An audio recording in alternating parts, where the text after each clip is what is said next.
우리에게 성령이 오셨습니다 라는 제목으로 말씀을 나누려고 합니다.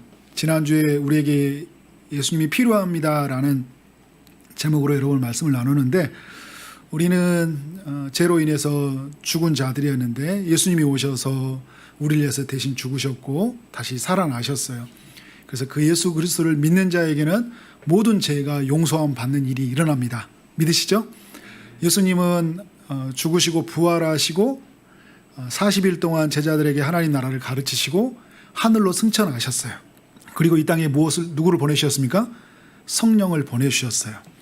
성령은 예수를 믿는 자 안에 거하고 예수 그리스도의 이름으로 모이는 곳에 임합니다. 성령은 여러분 우리 안에 계시고요, 그리고 우리 가운데 계셔요. 그래서 성령은 성령을 구한다 이야기할 때는 우리 안에 계시는 성령을 구하는 거고, 또 우리 모임 속에서 있을 때는 우리 가운데 거하신 주님이 임하는 거예요. 이로부터 임하는 거고, 성령은 우리 안에서부터 역사하는 거예요. 성령은 모든 곳에서 충만하신 분이신데 그 충만이 우리의 충만이 되도록 우리가 구하라 이야기를 하는 거죠. 로마서 8장을 향해 성령장이라고 이야기를 해요. 수많은 사람들이 로마서 8장을 통해서 은혜를 받게 되었는데요, 마틴 로이드 존스 목사님은 이런 표현을 썼어요. 우리 몸의 비유를 가지고 몸의 지체 중 더 이대하고 또 중요한 지체가 있듯이 성경 중에도 가장 환히 빛나는 보석이 있다. 그것이 바로 로마서 8장이다. 그래서 많은 분들이 로마서 8장을 암송도 하고요, 그리고 로마서 8장을 통해 내가 진짜 복음을 만났다, 내가 삶에서 무엇이 내 삶의 중요한지를 가치를 깨달았다, 이렇게 고백하는 사람들을 주변에 많이 보게 돼요. 저는 저희 동산교회 성도들도 이곳에 예배하는 분들이 이 로마서 8장을 통해서 정말 주님이 누구인지, 주님이 성령을 통해서 우리가 어떤 일을 이루고 계시는지를 깊이 알았으면 좋겠습니다. 그냥 여러분 어떤 내 삶 속에서 내 마음을 일깨워주고 회복해주는 단순한 메시지 정도로 말씀을 대하지 않고요, 하나님이 분명히 누구인지 알고 그 알미, 그 믿음이 나를 붙들고 갈 수 있도록, 그러면 여러분 우리의 삶 속에서 어떤 상황에 따라서 일희일비하지 않고 말씀이 이끌려가는 삶, 말씀이 이끌려간다는 곧 성령이 이끌려간다는 것이거든요. 저는 여러분이 로마서 8장을 통해서 그런 경험을 하길 원합니다. 그래서 저는 오늘 이제 이 로마서 8장을 좀 기를 수는 있지만 11가지로 좀 나눠봤어요. 더 작게 쪼개려고 했는데 정말 너무나 신비롭다. 더 많이 쪼개려고 했는데 쪼개져야 되는데 줄였어요. 11가지. 듣다 보면 많이 힘들 수 있는데 그때마다 여러분은 뭐라고 하냐면, 성령님 도와주세요. 이 많은 분량을 이해할 수 있도록 도와주세요. 여러분 안에 거하신 성령이, 또 우리 가운데 임하신 성령이 도와주실 줄 믿습니다. 네, 하나씩 살펴보면요, 첫 번째는 성령은 우리를 죄와 사망의 법에서 해방하셨다는 거예요. 우리 1절과 2절의 말씀, 오늘 읽었던 말씀이 우리에게 그걸 말해주고 있는 거잖아요.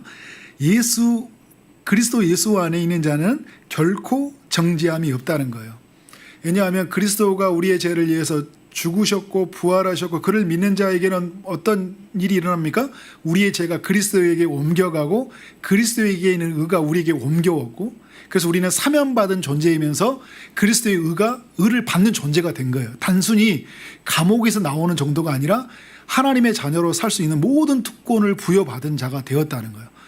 그래서 여러분 우리는 어디에 안에 거하는 자예요? 예수 안에 있는 거하는 자가 되었어요. 누구도 이 예수 그리스도 안에 거하는 자에게 정죄할 수 없다, 죄인이라 말할 수 없고 죄를 물을 수 없다는 거예요. 야, 너 같은 사람이 구원을 받는다고? 네가 너의 모습과 내가 너를 너무 잘 알고 있는데 네가 하나님의 사람이라고, 네가 예배 드리는 사람이라고 내 속에서 나를 정죄할 때가 많이 있고요, 사람들의 시선과 사람들의 말이 나를 정죄할 때가 많이 있어요.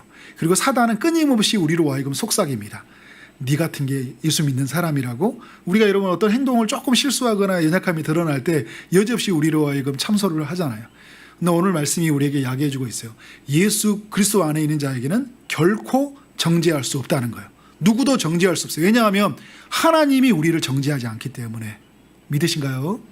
오늘 2절의 말씀을 보면 그리스도 예수 안에는 생명의 성령의 법이 죄와 사망의 법에서 해방했다고 그래요. 성령님은 어떤 일을 하시냐면요, 하나님이 보낸 영이에요. 성령님은 삼위 하나님이죠. 성부 하나님, 성자 예수님, 성령 하나님, 삼위 하나님이신데 하나님의 보내심을 받고 또 예수님의 보내심을 받고 성령님이 이 땅에 오셨어요. 성령님이 하시는 일은 뭐냐면 우리를 하나님께로 연결해요. 그리고 우리를 예수님에게로 연결하고요. 그리고 우리를 교회로 한 몸으로 같이 연결하는 사역을 하셔요. 그래서 하나님의 그 이루신 그 모든 뜻을 우리 가운데로 전달하시고 그것을 그 이루셨던 사건을 우리 가운데로 전달하셔요. 생명의 성령의 법이라는 건 뭐냐면 생명에 이르게 하는 법을 예수님을 통해 예수님이 이루셨잖아요. 죄와 사망의 법에서 우리를 해방하셨는데 그것을 예수님을 통해서 우리에게 전달하신다는 거예요. 누구의 것이 되는 거예요? 우리의 것이 되게 함으로 말미암아 우리는 죄로부터 그 죄의 결과로 찾아오는 그 죽음으로부터 벗어나게 된다는 거예요. 이러한 일이 예수 그리스도 안에서 이루어졌다. 코로나 백신이 여러분 이 백신의 약이 개발되어져서 우리에게 투입이 될 때는 뭘로 통해서 전달됩니까? 주사를 통해서 전달이 되어지잖아요. 물론 뭐 요즘에 이제 약도 만든다 막 이런 이야기를 하는데 그 전달을 통해서 우리가 그 약을 받는 자가 되었고 백신의 효과를 보게 되잖아요. 예수 그리스도가 이루신 그 모든 일들, 구속, 우리의 죄를 속량하셨던 사건을 우리의 것이 되도록 성령이 전달하는 사역들 연결하는 사역을 하기에 오셨어요. 성령이 그러한 분이에요. 그래서 우리가 예수 그리스도를 믿는다는 건요, 성령이 우리로 하여금 오셔서 예수 그리스도를 믿게 하셨기 때문에 믿는 거예요. 우리가 믿어서 믿는 게 아니라 성령이 우리 안에 오셨기 때문에 믿는 것이고요. 우리가 볼 수 있는 게 아니에요. 그런데 성령이 우리로 하여금 눈의 비닐을 벗기셔서 보게 하시고 우리가 들을 수 있어서 듣는 게 아니에요. 성령이 우리로 하여금 들을 수 있게끔 하시니까 우리가 듣는 거예요. 오늘 여러분이 아무리 여러분의 지성을 사용하고 여러분의 이성과 모든 감정을 다 동원한다 해도요, 하나님의 하신 일들을 믿어지는 게 아니라니까요. 재미있는 이야기에 웃기고 반응할 수는 있어요. 그런데 내 삶을 움직이지 못해요. 내 삶을 죄로부터 벗어나게 하지는 못해요. 누가 하시는 일이에요? 성령이 하시는 일.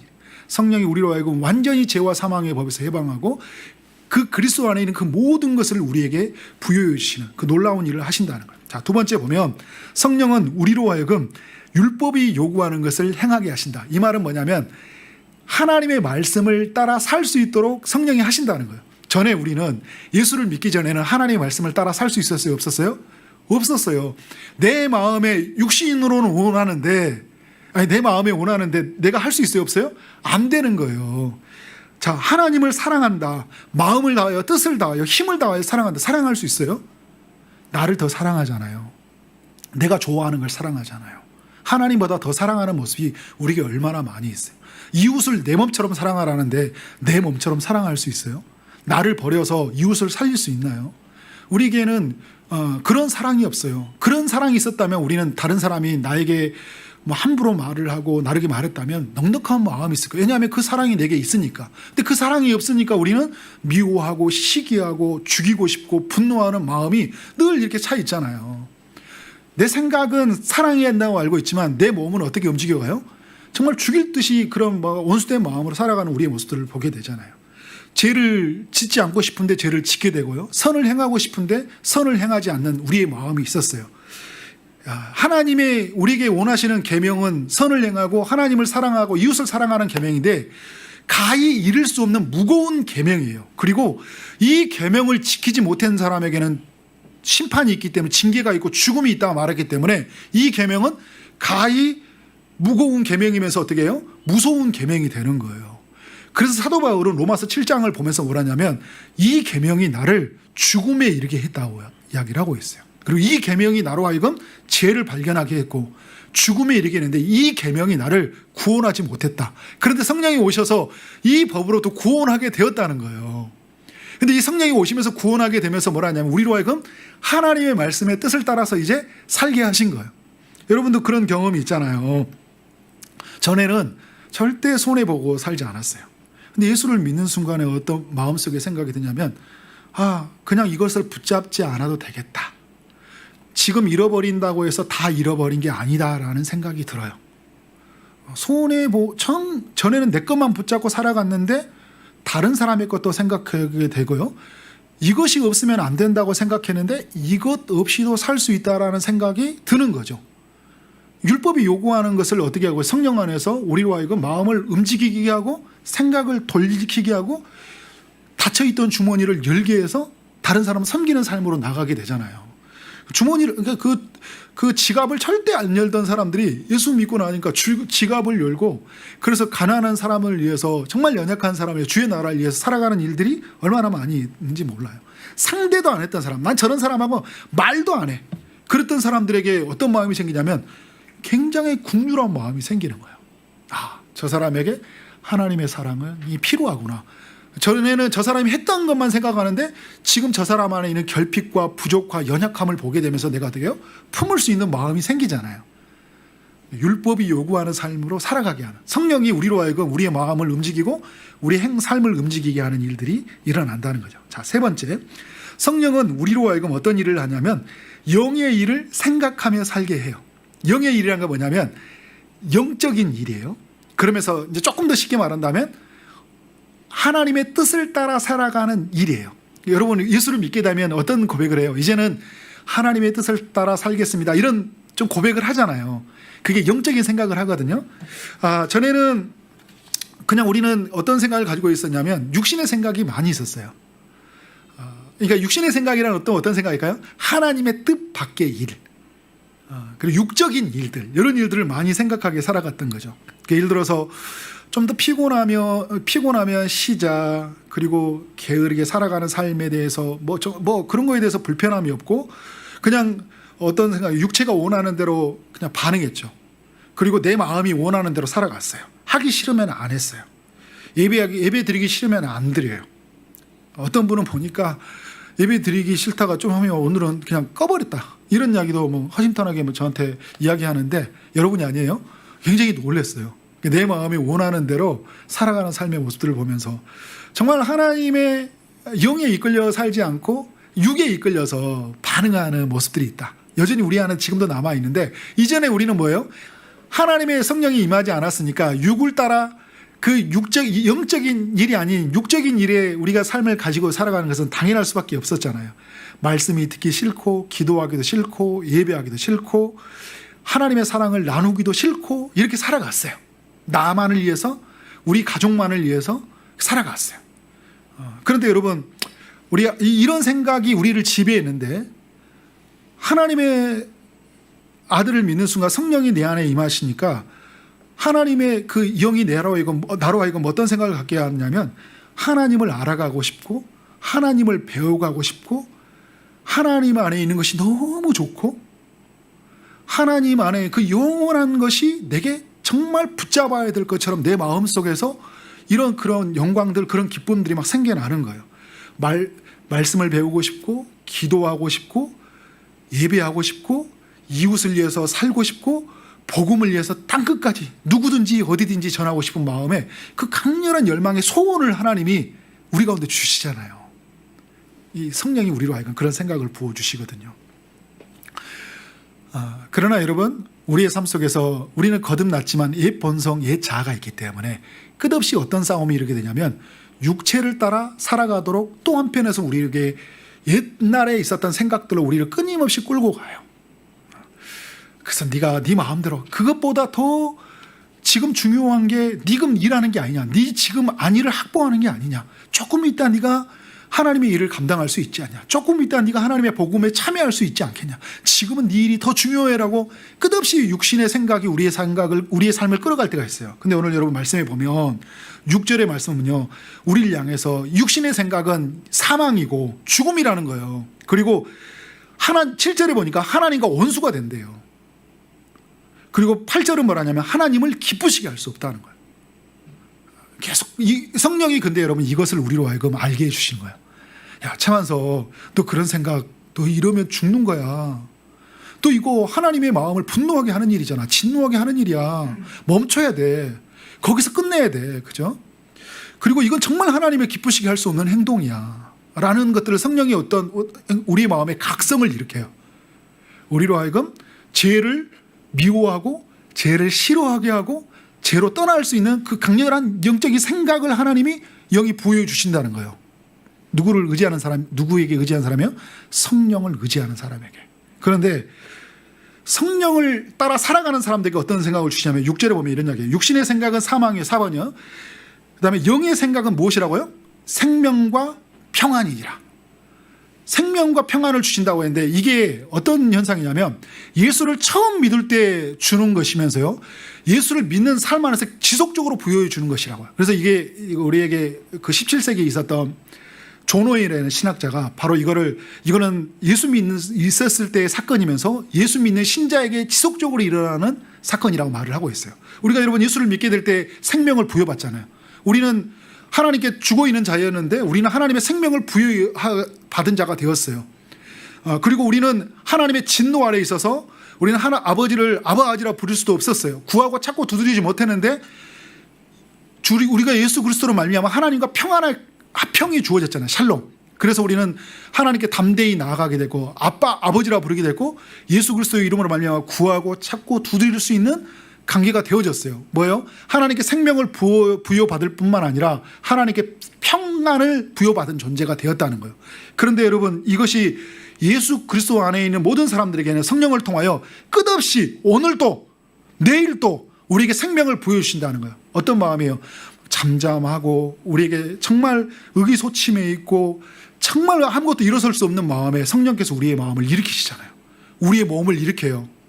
우리의 사명에 그 식어졌던 우리의 사명에 가슴에 불을 지피고 다시 한번 하나님의 사명을 붙잡게 나가잖아요. 어떤 마음이에요? 부활을 주시잖아요. 그 부활의 기쁨이 부활절만 있는 게 아니라 오늘 매 주일마다 우리가 주일이듯이 우리의 영혼을 다시 부활시키고 우리의 삶 속에서 가지고 있었던 가치와 비전과 그 하나님의 나라를 하나님이 어떻게 해요? 그 생명을 부여해 주시잖아요. 평안을 주세요. 두려움과 수치심의 사람에 살았는데 성령이 말할 수 없는 그 평안, 은혜를 주심으로 말미암아 세상을 다 가진 것처럼 내 마음속에 그 평화가 임하는 거예요. 주님이 주신 그 평화. 여러분 이게 성령이 하시는 일이잖아요. 이 놀라운 일들 여러분 경험하고 계신가요? 이 일을 누가 경험한다고요? 로마서 8장 14절에 무릇 하나님의 영으로 인도함을 받은 사람은 곧 하나님의 아들이라. 하나님의 영의 인도함을 받는 사람들, 곧 하나님의 아들이라고 말하는 사람들에게 이러한 일들이 일어난다는 거예요. 우리는 그래서 누구의 인도를 받아야 되는 거예요? 성령의 인도를 받아야 된다. 성령의 인도를 받는 시대가 되었다는 거예요. 지금 앞으로 되어진다는 게 아니라 지금 우리 가운데 되어졌다. 그래서 제가 처음에 서두에 말했던 것처럼 예수 그리스도를 믿는 사람 안에게는 성령이 임하시고 믿는 모임 안에 성령이 거하시기 때문에 우리 안에 계신 성령을 구하고 또 우리 가운데 계시는 성령을 끝없이 구하고 살아갈 때 이러한 생명과 평안이 이루어진다는 거예요. 그래서 여러분 이러한 시대를 그래서 말해서 복음의 시대라고 말하는 거예요. 자, 5번. 성령은 우리가 어떤 사람인지 알린다는 거예요. 우리가 누구냐, 너의 정체성이 무엇냐. 사람들이 바라보는 정체성이 아니라요, 내가 얼마만큼 가졌기 때문에 규정된 정체성이 아니라 하나님 안에서 내가 누구인지를 알려주는 정체성. 자, 9절의 말씀에 보면 누구든지 그리스도의 영이 없으면 그리스도의 사람이 아니라 말하면, 이걸 반대로 말하면 무슨 말일까요? 누구든지 그리스도의 영이 있으면 우리는 어떤 누구의 사람이라고요? 그리스도의 사람이라는 거예요. 우리는 예수의 사람이라는 거예요. 여러분 예수를 믿으십니까? 그러면 여러분은 성령 안에 거하심이에요. 그러면 여러분 누구의 사람이에요? 그리스도의 사람이에요. 성령은 우리로 하여금 너 그리스도의 사람이야 라고 말을 하고 있어요. 또 12절에 보면 그러므로 형제들아 우리가 빚진 자로 대 말씀을 하고 있어요. 자, 여러분 우리가 어떤 빚을 졌나요? 우리가 죄의 값을 우리가 물어야 되는데 누가 우리의 죄의 값을 대신 물어주셨어요? 예수 그리스도가 오셔서 십자가에서 그 죄의 값을 물어주셨잖아요. 주님이 대신 지불해 주셨어요. 우리는 그러면 누구에게 빚을 진 자예요? 주님에게 빚을 진 자예요. 그런데 주님에게 갚지 못하는 빚이잖아요. 그죠? 이러면 주님이 우리에게 대신 갚아주셨는데 우리에게 주님이 뭐라 하냐면 갚으라고 우리에게 빚을 갚아주신 거 아니에요. 다른 의미가 또 하나 있어요. 왜 갚지 말라고 하냐면 이것은 갚을 수가 없기 때문에요. 그리스도가 자기의 목숨을 대신하여서 주시는 것을 우리가 무엇으로 갚을 수 있어요? 우리가 이 땅에 교회를 수백 개를 세운다고 해서 그 빚을 다 갚을 수 있어요? 그러나 우리가 갚을 수는 없지만 우리의 마음속에 어떤 마음을 가져야 돼요? 우리는 빚진 자라는 마음을 늘 가져야 돼요. 복음의 빚진 자요. 그래서 로마서는 사랑의 빚진 자라고 또 이야기를 하잖아요. 늘 우리는 우리의 정체성이 뭐냐면 주님이 우리 성령을 통해 알려주신 게 뭐냐면 최만석 너 이런 빚을 진 사람이잖아. 그런데 네가 이것을 요구한다고? 네가 이것을 더 갖겠다고 성령께서 끊임없이 우리로 하여금 이게 우리 마음을 불러일으키잖아요.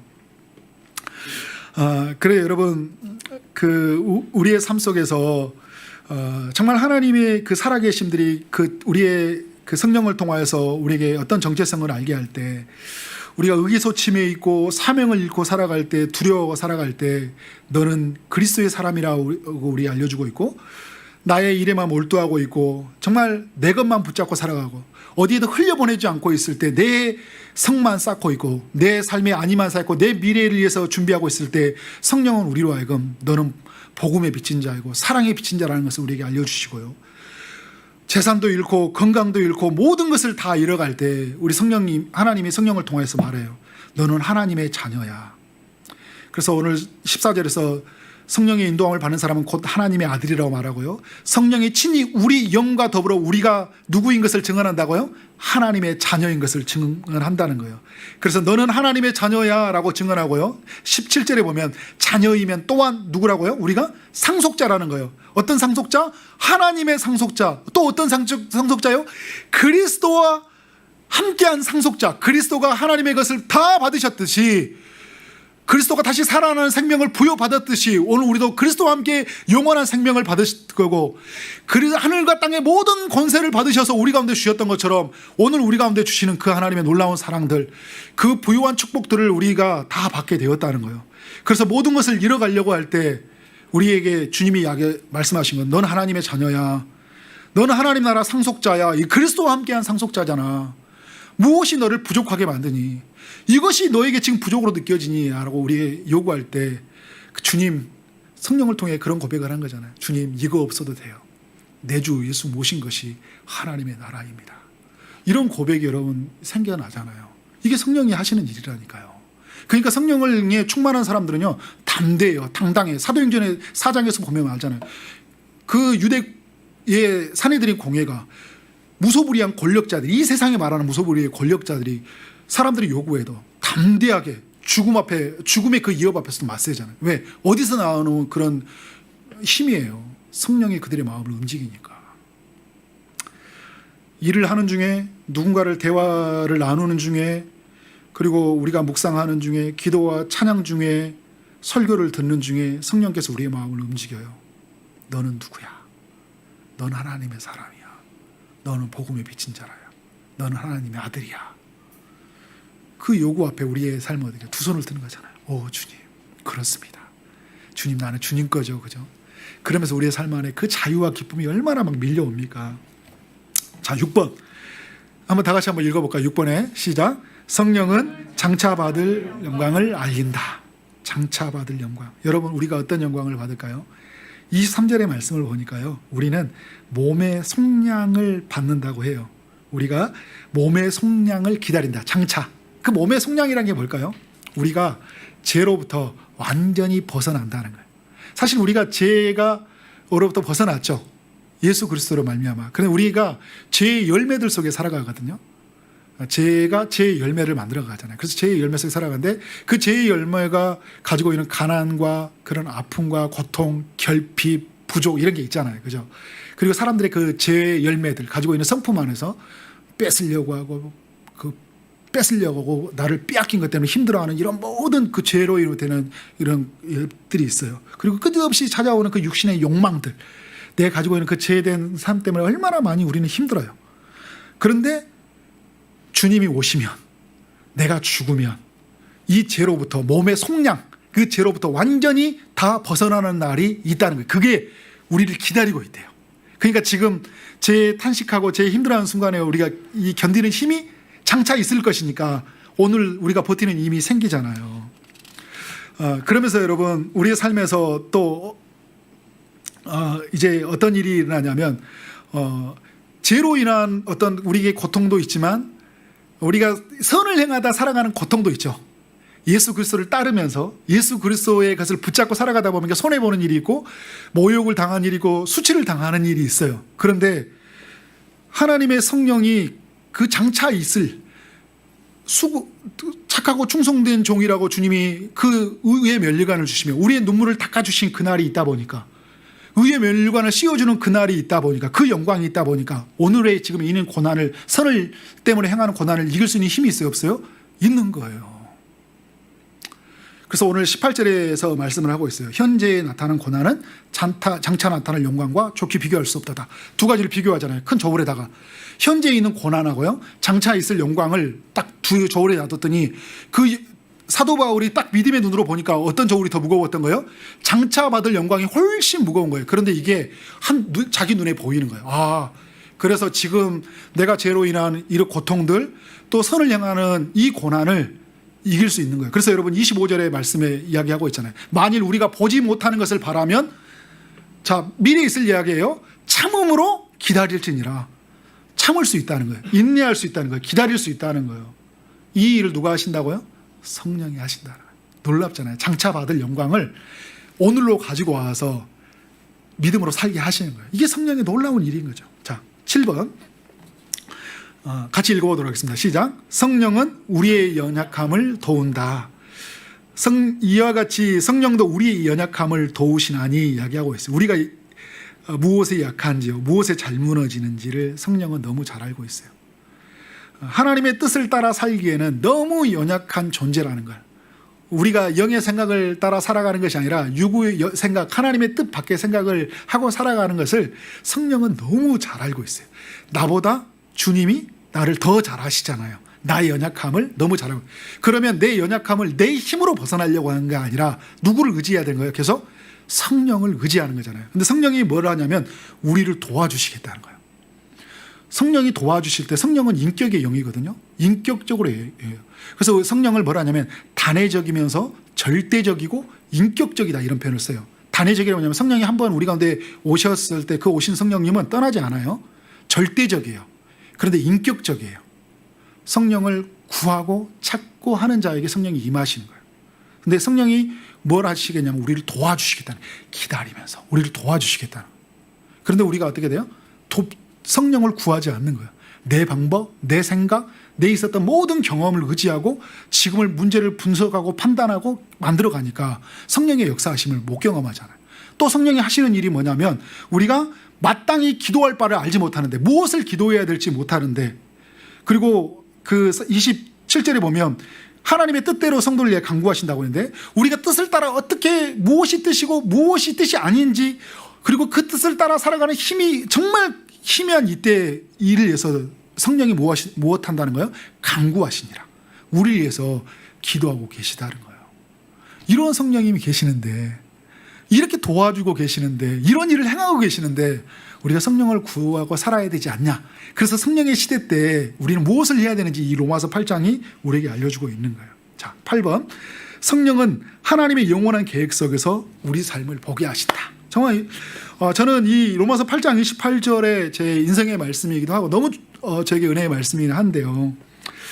우리가 알거니와 하나님을 사랑하는 자, 그 뜻대로 부르심을 입을 자들에게 모든 것이 합력하여 선을 이루니라. 선을 이룬다 할 때는 하나님이 반드시 하나님의 백성들에게 선한 결말을 주신다는 거거든요. 지금 고난이 있지만, 지금 아픔이 있지만, 지금 멈춤이 있지만 우리의 삶에 어떤 결론이 이룬다는 거예요? 선을 이루어간다니까요. 그런데 하나님의 이 선을 이루어갈 때 하나님은 과거의 하나님, 현재의 하나님, 미래의 하나님이잖아요. 그 모든 이 과거와 현재의 미래를 한눈에 펼쳐보고, 이거를 현견지라고 이야기해요. 한눈에 펼쳐보고 하나님의 일하심들을 이끌어 가셔요. 자, 하나님이 어떻게 우리를 예를 들어서 구원을 이루기 위해서 어떤 일을 이루셨어요? 영원 전부터 우리를 하나님이 작정하셨대요. 자, 29절에 보니까 하나님이 미리 아신 자들을 미리 아셨다고 그래요. 어떤 사람들? 하나님을 구원하시기로 하는 사람, 믿기로 작정한 사람을 아셨다는 거예요.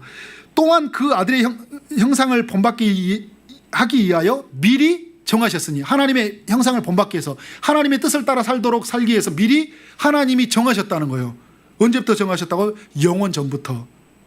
영원 전부터 정하셨는데 29절에 보니까 미리 정하신 것들을 또한 부르시고, 부르신 것들을 또한 의롭다 하시고. 이건 무슨 사건이에요? 현재적 사건이잖아요. 내가 그 예수 그리스도를 만나서 의롭다 되고 부르심을 받았고 의롭게 되었어요. 그런데 의롭다 하신 그들을 영화롭게 하시니라. 이건 미래적 사건이잖아요. 하나님이 과거와 현재와 미래를 통해서 우리의 삶을 이끌어 가셔요. 예수 믿는 신자로. 그래서 그 일을 이루기 위해서 하나님 이 땅에서 하나님이 모세를 보냈고 다윗을 보냈고 선지자들을 보내서 누구를 오시게 하셨어요? 예수 그리스도를 오시게 했어요. 근데 예수 그리스도의 그 복음으로 말미암아 이 복음의 소식이 오늘 우리에게 전달하기 위해서 12제자를 세우시고 12제자를 통해서 속사도를 세우시고 속사도를 통해서 교부들과 수많은 제자들을 세우시고 그 제자들이 복음을 증가하는데 유럽으로 그리고 아프리카로 그리고 이 미국으로 이렇게 아메리카로 해서 어디로 와게 됐어요? 대한민국 땅에 이 복음이 전하게 했잖아요. 수많은 사람들을 세워서 우리를 불러주시고 불러주신 우리를 의롭다 하셨는데 이제 우리의 삶을 어디로 이끌어 가신다고요? 죄를 몸의 속량이 기다린 날, 완전히 그 영화로움이 임하는 날, 그날을 하나님이 이끌어 가시겠다는 거예요. 이게 하나님의 영원한 계획이에요. 우리를 신자 되기 위해서 하나님의 계획이에요. 아들의 형상을 본받기 위해서. 이 말은 무슨 말이냐면 우리를 예수 닮아가는 신자가 되기 위해서 하나님의 뜻을 따라 생각하기 위해서 하나님의 엄청난 프로젝트도 하나님 이루어 가신다는 거예요. 자, 예를 들어서 여러분, 손흥민이라는 한 사람을 축구 선수로 키우려면 수많은 트레이너가 그 손흥민과 함께 해야 돼요. 그 아버지가 계속해서 트레이너가 된 거 아시죠? 지금도 아버지는 다 포기하고 그 아들을 위해서 살아가요. 그러니까 성령의 그 뭔가 일하심들 도우심이 무언지를 그분들은 믿는 분은 아닌데 그게 우리에게 좋은 그림이라고 생각이 들어요. 손흥민이라는 한 사람을 만들기 위해서. 그럼 아버지만 한가요? 수많은 트레이너들, 체력 트레이너들이 있죠, 심리 트레이너가 있죠, 기술적 트레이너가 있죠. 그래서 수많은 감독들을 만나게 되는 거잖아요, 손흥민에게. 그 많은 감독들과 그 많은 사람들을 통해서 그 전술을 이해하고 그 몸을 만들어가고 하면서 어떻게 된가요? 세계적인 축구 스타를 만들어내잖아요. 많은 것을 동원해서 한 사람의 스타를 만들어내는데 하나님은 하나님의 사람 우리를 불러서 하나님의 아들로 세우기 위해서 수없이 많은 사람들을 세워가요. 교회를 통해서 기쁨의 동산교회 성도들을 만나게 하고 김광희 목사님을 만나게 했고 우리 믿음의 동역자들을 만나게 했고 또 저를 만나게 했고 초지동산교회를 만나게 하고 그런 만남을 통해서 하나님이 어떻게 돼요? 하나님의 사람으로 세워가잖아요. 근데 이 하나님의 살아가는 속에서 우리에게 반드시 어떤 일이 한다고요? 선한 결말을 주신다는 거예요. 하나님의 이 일하심 계획 속에. 그런데 여러분, 이 성령에 임하시면 이 모든 계획이 내 눈으로 보이는 거예요. 그러니까 이 과거에 매여 살지 않아요. 과거의 실수, 실패, 과거에 가지고 있어서 내가 부족으로 살지 않아요. 내가 왜 이런 가정에 태어났지? 내가 왜 이런 대학에 나왔지? 나는 왜 이렇게 가진 것이 없지? 이것 때문에 흔들리지 않아요. 왜? 성령이 그 영원한 계획 속에서 나를 보게 하시니까. 그래, 이때를 위함이야. 내가 그런 가정 속에서 그런 가난과 그런 사람을 만난 것은 이때를 위함이고 그리고 나를 통해 하나님이 이런 일을 이루시길 원하시지. 그것 때문에 얼마나 큰 기쁨이 생겨나요. 이 성령의 이끌림을 받았을 때 이런 역사가 일어난다니까요. 그러니까 여러분, 성령을 구하지 않으면요 과거에 매여 살아요. 그리고 오늘을 부족하게 살아가고 내일을 두려워하게 살아가요. 제가 여러분 초지동사교회 온 지 얼마 안 됐을 때 그런 이야기 표현을 썼잖아요. 제가 예수 믿고 났을 때 어떤 분하고 대화를 나누는데 제가 그런 표현을 썼잖아요. 예수 믿으니까 뭐가 좋아요 말하니까 예수 믿으니까 오늘이 너무 행복하고요 내일이 기대가 돼요. 저도 모르게 터져나왔거든요. 근데 기쁨의 동산교회에서 하나 해결된 거는 과거의 문제예요. 과거 일이 너무 감사가 된 거예요. 저는 과거 일이 감사가 되지는 않았거든요. 오늘은 되게 기뻤는데 그러나 예수 그리스도 안에서 주시는 그 성령이 그 과거와 현재와 미래를 하나로 보게 하시고 해석하게 하시니까 이제 미래의 삶이 어떻게 된가요? 걱정 안 되는 거예요. 저 초지동산교회 와서요 앞으로 우리 교회가 될 거에 대한 별로 큰 뭐 두려움이 없어요. 다만 우리의 은사와 은혜를 어떻게 펼쳐갈 거에 대한 하나님의 선한 고민이 있지 나 우리 교회 망하겠다 이런 생각을 한 번도 가져본 적이 없어요. 하나님이 성령을 통해서 끊임없이 주시는 그 마음이 너무나 감사해요. 우리 모두에게 그런 은혜가 있음을 믿습니다. 자, 9번에 보면요 성령이 한번 다 같이 읽어보겠습니다. 시작. 성령은 하는 것을 알린다. 우리가 어떤 사랑을 받았다고요? 하나님의 사랑을 받았대요. 그래서 오늘 31절부터 33절은요 우리가 하나님의 사랑을 받았다 이야기하고 34절부터 마지막 절까지는 그리스도의 사랑을 받았다고. 성경책 보면 여러분 그렇게 나와 있어요. 그렇게 이제 학자들이 정의하는데 우리는 하나님의 사랑을 받았다. 어떤 사랑을 받았어요? 32절에 보니까 아들을 아끼지 아니하는 사랑을 받았다. 이 사랑 받으면 다 끝난 거 아니에요? 하나님의 독생자를 주시는 사랑, 아들을 아껴주지 않고 우리를 구원하기 위해서 그 아들을 죽이는 사랑이에요. 엄청난 그 대가의 지불을 받고 우리는 사랑받는 자가 됐잖아요. 그래서 우리는 예수님짜리라고 얘기하잖아요. 우리의 가치가 예수님을 죽이심으로 우리를 살리셨으니까 우리는 엄청난 사랑을 하나님의 사랑을 받은 자예요. 그런데 그 아들뿐만 아니라 모든 사람을 내어주니까 그 아들과 함께 모든 것을 주셨대요. 예수님도 주시고 그 아들과 함께하는 그 하늘나라의 모든 보화를 우리 가운데 부어주시는, 오늘도 부어주시고 영원히 부어주시는 그 사랑을 우리가 받은 자라는 거예요. 하나님의 사랑은 끝이 없어요. 영원 전부터 있었고요. 그 아들을 주실 때도 있었고, 그 아들을 믿는, 그리고 끝까지 우리는 여러분 죽음에서 몸의 성량을 다 벗은 날요, 예수 그리스도가 이 땅에 오신 날 하나님의 사랑에 완전히 녹아들어 살 거예요. 지금도 그 사랑 안에서 성령이 맛보게 하시잖아요. 성령을 구하는 자에게. 그런데 다 벗은 날은 성령이 주시는 그 영광이 얼마나 큰지, 얼마나 깊은지를 우리는 여러분 죽어서 알게 될 거예요. 얼마나 큰 겁니까? 근데 이런 우리에게 뭐라냐면, 누구도 우리를 대적할 수 없고 누구도 우리를 고발할 수 없대요. 우리 31절에서 말한 대적할 수 없고 우리를 고발할 수 없대요. 왜? 우리는 하나님의 사랑 안에 있는 자이기 때문에. 누가 우리를 여러분 대적해요? 하나님의 보호 아래 있는데, 하나님의 인도 아래, 하나님의 구원 아래 있는데, 성령이 우리를 붙들고 있는데 누가 우리를 대적해요? 누가 우리를 고발해요? 야, 너는 네 하는 거 보니까 너는 진짜 형편없어. 넌 진짜 저주받을 만가 받아. 누가 우리를 이렇게 고발할 수 있어요? 성령이 이렇게 인치시고 우리를 보여주시는데. 자, 10번. 성령은 우리가 그리스도의 사랑을 받은 자라는 걸 알게 한다. 우리는 하나님의 사랑을 받으면서 동시에 그리스도의 사랑을 받은 자. 제가 처음에 말했죠. 성령은 누구에게 보냄받은 영이라고요? 하나님께 보냄받은 영이면서, 그렇기 때문에 하나님의 사랑이 얼마나 큰지를 알려주고요. 그리스도에게 보냄받은 영이기 때문에 그리스도의 사랑이 얼마나 큰지를 우리에게 알려줘요. 자, 여러분, 그리스도가 어떤 사람이에요? 어떤 분이었어요? 다시 죽으실 뿐만 아니라 누구 때문에 죽었어요? 우리 때문에 죽었잖아요. 살아났어요. 누구 때문에 살아났어요? 우리를 살리기 위해서 살아난 거예요. 우리를 죄에서 벗어나기 위해서 살아난 거예요. 그런데 그 그리스도가 2000년 전에만 그 사랑을 보여준 게 아니라 그는 하나님의 우편에 계셔서 우리를 위하여서 간구하시니라, 현재적으로 일하신 거예요. 앞으로 미래 제사장으로서, 왕으로서, 선지자로서 오늘 또 그 사랑을 부어주시겠다는 거예요. 교회 가운데 그를 믿는 자에게 성령을 통하여 이 사랑을 부어주고 계신 거예요. 이 사랑을 받은 우리가 어떻게 고백할 수 있어요? 누가 끊을 수 있냐는 거예요. 말하잖아요. 그러면서 말한 거, 누가 정죄하리요? 그리고 35절에 누가 이 사랑에서 끊으리요? 환난이나 공고나 박해나 기근이나 적시나 위험이라, 그 어떤 것도 끊을 수 없는 누구의 사랑 속에 우리가 들어갔다고요? 예수 그리스도의 사랑 속에 우리 모두가 들어갔다는 거예요. 여러분, 이 사랑을 누리고 계십니까? 이 사랑이 여러분 안에 있다는 것을 믿으십니까? 그렇다면 여러분은 성령의 역사하심을 받는 사람들이에요. 근데 이 사랑이 희미해지려고 할 때마다, 다른 것에 붙들려고 있을 때마다 계속적으로 성령님 내 안에 임하셔서, 우리 가운데 임하셔서, 우리 안에 계신 성령이 하나님의 사랑, 이 그리스도께서 이루신 그 사랑, 오늘도 보시는 사랑으로 넘치게 하옵소서. 그 깊이와 넓이와 그죠? 그 높이가, 그 풍성하심이 어떠하신지를 오늘로 나를 가득하게 하시고, 우리 교회 공동체가 가득 차게 하시고, 우리 가정이 가득 차게 하시고, 그래서 하나님 사랑, 예수 사랑 외치며 살게 되도록 그렇게 기도하는 삶이 되길 원합니다.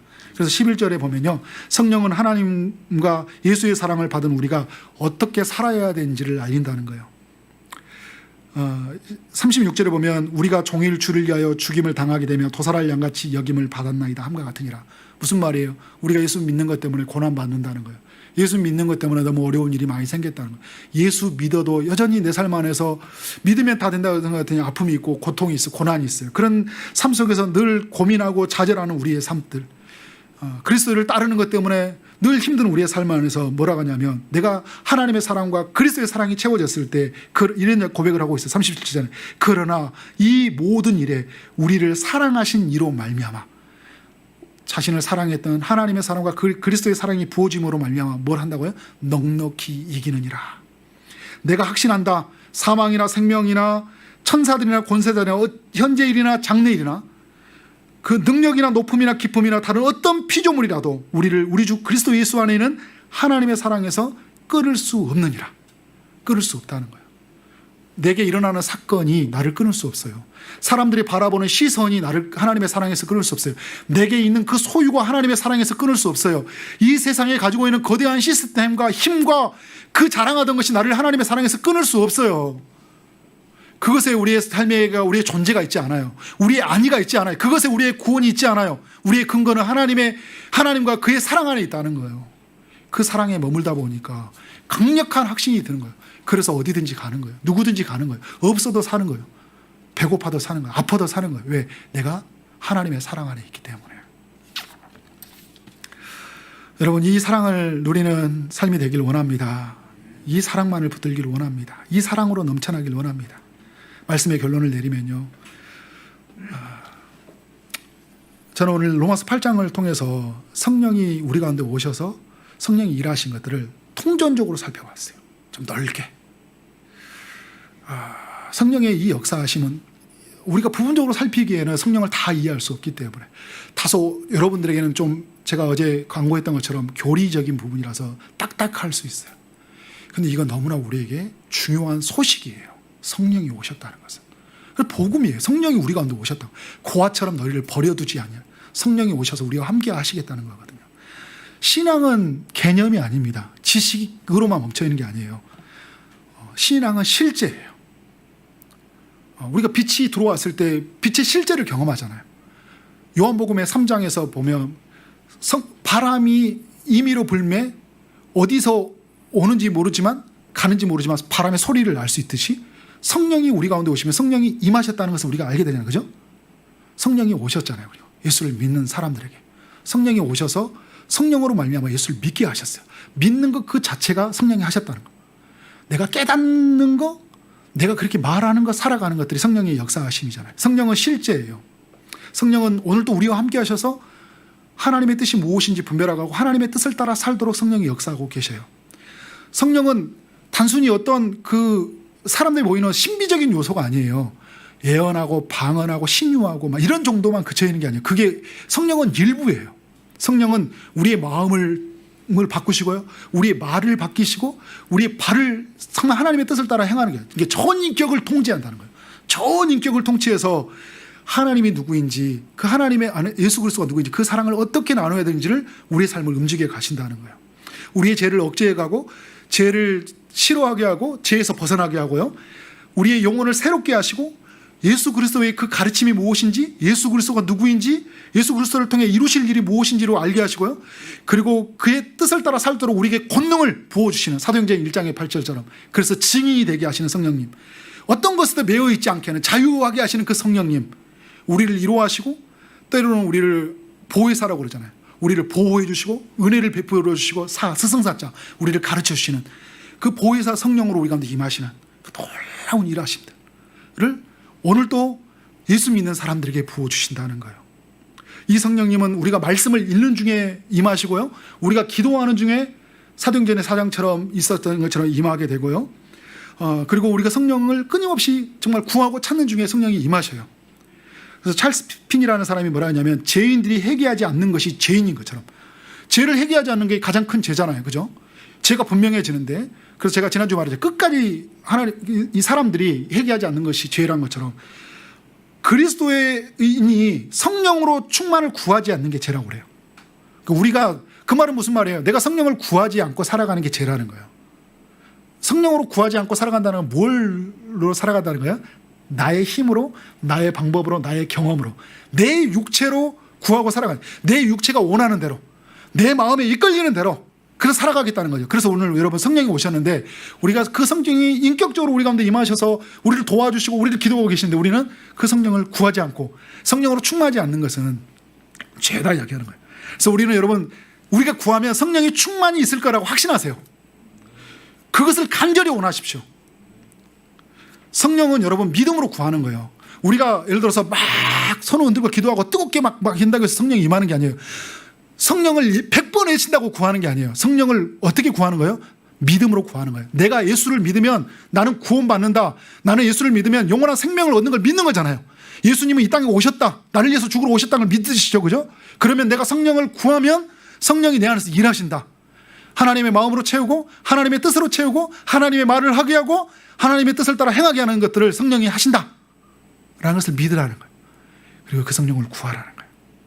여러분, 이 성령을 구함으로 말미암아 하나님의 뜻으로 가득 채워져서 세상에 줄 수 없는 기쁨이 오늘 이곳에 임하기를 원하고, 여러분의 삶에 살아가는 순간순간마다 일어나고 끝까지 삶 속에서 성령의 이끌림 바 되어 살아가는 우리 조정동산교회 모든 성도들, 이곳에 예배하는 성도들이 되어지기를 주님의 이름으로 축원합니다. 아멘.